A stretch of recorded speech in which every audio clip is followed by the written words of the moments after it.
যুঁজৰ সেনাপতি আৰু বিজেপিক উফৰাই ব্ৰহ্মপুত্ৰ নদীত চিৰদিনৰ বাবে উটুৱাই দিয়া যুঁজৰ সেনাপতি গৌৰৱ গগৈ ডাঙৰীয়া, আমাৰ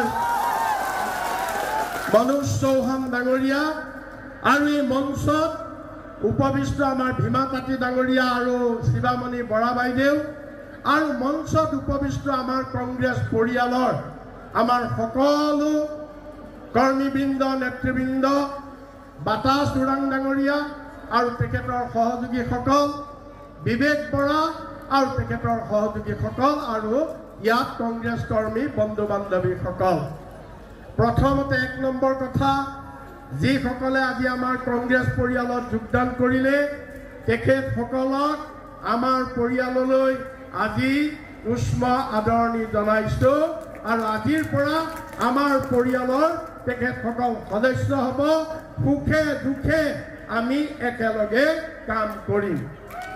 দ্বিতীয় কথা, মোৰ ভাষণটো মাত্ৰ 1 মিনিট, যে এখন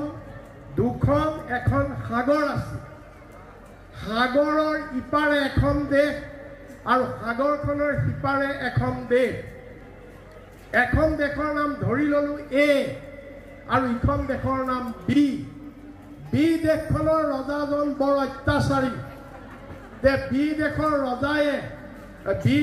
প্ৰজায়ে এ দেশৰ ৰজাক খাটনি ধৰিলে যে আপোনালোক আহি আমাৰ লগত আমাৰ ৰজাক আপোনালোকে পৰাজিত কৰি আমাক উদ্ধাৰ কৰক।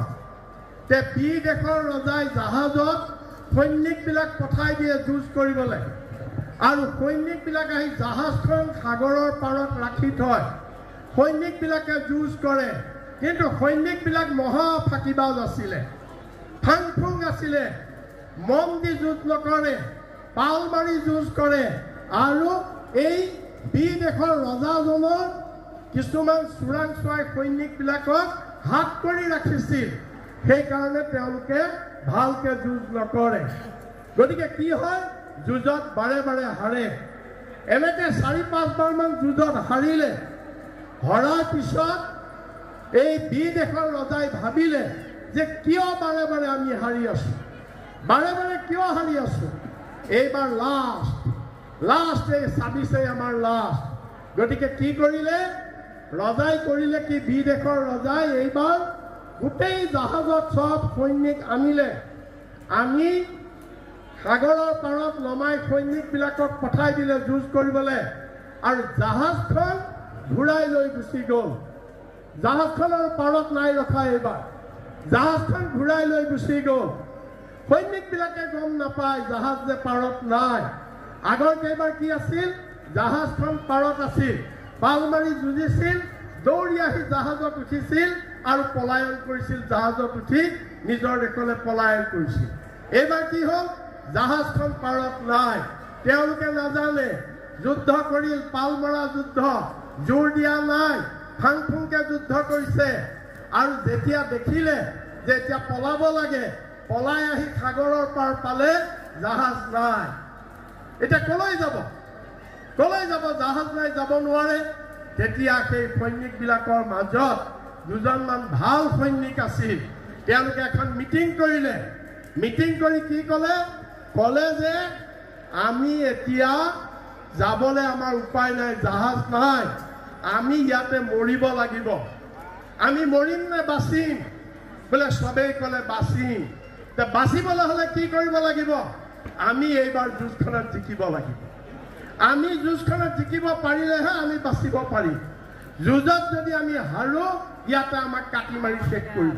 গতিকে চবেই মন বালা, আগৰ কেইবাৰ আমি ফাংফুংকে যুঁজিছিলো, পাল মাৰি যুঁজিছিলো, তেওঁলোকৰ চোৰাংচোৱা হৈ যুঁজিছিলো, তেওঁলোকৰ পৰা পইচা খাই আমি যুঁজিছিলো।